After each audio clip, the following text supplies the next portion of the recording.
Then came the hammer blow for Bournemouth's residents live on GB News. This picturesque coastal town, once a family paradise, now faces explosive tensions as 3 hotels were commandeered for asylum seekers. Tourists paying hundreds nightly watch Deliveroo bikes sprawled outside, undeniable proof of illegal work. But the real bombshell, sexual offences skyrocketing 80%, with university students' parents in panic as groups of young men linger near campus gates.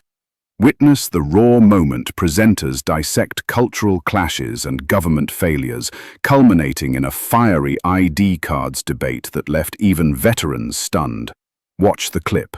But before that, did you know that over 95% of our viewers aren't subscribed? We get it. Life's busy, but subscribing is free and helps us keep making the content you love. Hit that button. It takes a second and means the world to us. Thank you for your support. Let's start with the Sun, should we? Because it's Asylum Seasiders. Yeah, front page of the Sun this morning, and they've been to Bournemouth in Dorset, where it turns out there were... Beautiful Bournemouth. It's lovely, lovely part of the world. Great beaches, great coastline. There are some quite unhappy tourists at the moment because 3 of the hotels have been commandeered by the Home Office, including the Chine Hotel, the Roundhouse Hotel and the Britannia Hotel, and they're being used as what we would term these days as asylum hotels. And consequently, what you're finding, and the Sun has talked to various tourists in the area who are spending a couple of £100 a night to stay by the seaside and go to the beach, and they're saying, we just don't like this because just around the corner, 100 metres up the road, you've got people staying in these hotels. They're being paid for. In some cases, the Sun has revealed that they're working illegally, so they've done an undercover investigation. And to be blunt, people are quite hacked off with the fact. And, you know, this feeds into, if you look at the polling that's out at the moment, migration, illegal migration, is the top issue for people in this country at the moment. So you see stuff like this. We're in the holiday season, and we know in other parts of the country there have been tensions and frictions regarding asylum hotels and local residents who are not happy about that happening in their neighbourhood.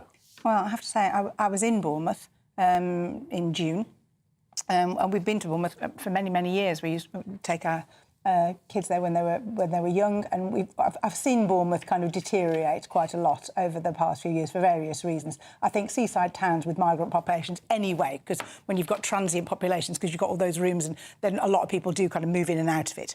But I was shocked at the state of the place. Really? And the amount, the impact that this has had. I saw, the Roundhouse in particular was right by where we were staying, the amount of migrants, and it isn't just holidaymakers who are ticked off with this, I have to say. No. Oh, no, Obviously, it is the residents of the place who see these people coming in, doing all those jobs. The bikes and the Deliveroo bikes all outside the hotels were there for all to see, so you could tell that that's what they were doing, that all the bikes were going, but they would just be all kind of lying on the ground opposite. Bournemouth is also a university city, so there's a lot of students there, and there are a lot of very angry parents who are very worried about one of the hotels is right opposite the entrance to the campus, where a lot of young people are going in and out, and particularly obviously for the young women. There are all these groups of young men stood around, and you know, it's just not good. We actually kind of found out as well, there was all stuff in the local papers, the incidence of sexual offences in the area has gone up 80%. Yeah.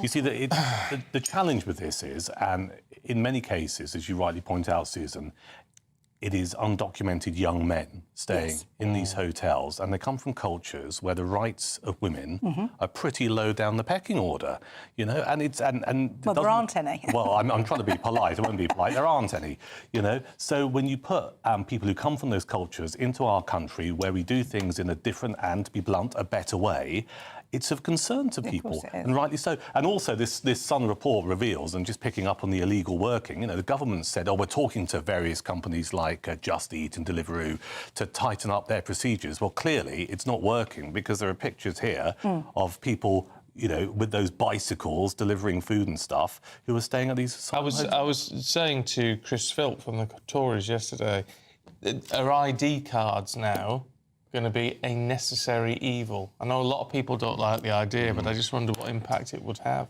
I saw that. I'm willing to try anything. Actually. I saw that interview, but I just think would it really stop this happening? It might stop some illegal working. Well, it stops them. It would stop the illegal It might do working. until they found a way of making ID cards that are faking it. Because there's always a way. There's always somebody ahead of you with that. And there's always going to be an employer who's prepared to take a bit of a punt and just go, I'll tell you what, cash in hand, I don't really care where you come from, you're cheap labour. So I'm not entirely sure that is the solution. Yes, but if there was an ID card system in place, then you and an employer bypasses it, then you can really throw the book at them. Yeah. But I mean, I don't know. So. I'm just throwing it out there because I just think, well, heck, what have we got to lose? I'm not convinced because I remember I'm old enough as a man hurtling into middle age to remember under the Blair administration they were so desperate to introduce ID cards in this country, and it never happened. And it's the Tony Blair Institute who are very keen and are saying to this government, the ID cards, they're the answer. And it's almost like getting what Blair wants through the back door a couple of decades later.